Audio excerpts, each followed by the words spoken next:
Politique, l'UMP lance la campagne pour le oui à la Constitution européenne. C'est parti, un slogan, l'Europe mérite qu'on lui dise oui, et l'adhésion de plus de 90% des cadres du parti, presque un plébiscite. Alix Bouillaguet, Virginie Travers. C'est votre boîtier. Le boîtier, pas question d'y couper même pour Édouard Balladur. Vous votez tout à l'heure? Oui. Car c'est jour de vote à l'UMP. Il faut que je garde ça avec moi. Vous le gardez avec vous.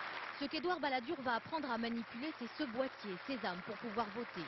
Quelques heures plus tard, c'est fait. Les adhérents disent oui à plus de 90% à la Constitution européenne. Désormais, l'Union pour un mouvement populaire a une position. Et elle le dit aux Français. C'est le oui.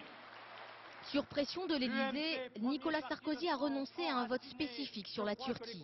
Le nouveau texte posait une seule et même question rassemblant le oui à la Constitution européenne et le oui au partenariat renforcé avec la Turquie. Le terrain est sensible, la motion a même été corrigée à la virgule près par Jacques Chirac. Désormais, une seule chose inquiète l'UMP, qu'une partie de l'électorat vote non au référendum pour sanctionner le gouvernement. Ce qui est en cause avec le référendum du 29 mai, ce n'est pas le président de la République. Ce n'est pas le gouvernement, monsieur le Premier ministre. Ce n'est pas l'UMP. Il ne s'agit pas de la politique, la petite ou la grande. Il s'agit de la France. Fort de leur unité, Jean-Pierre Raffarin, à la tribune, se permet même de donner une leçon à la gauche.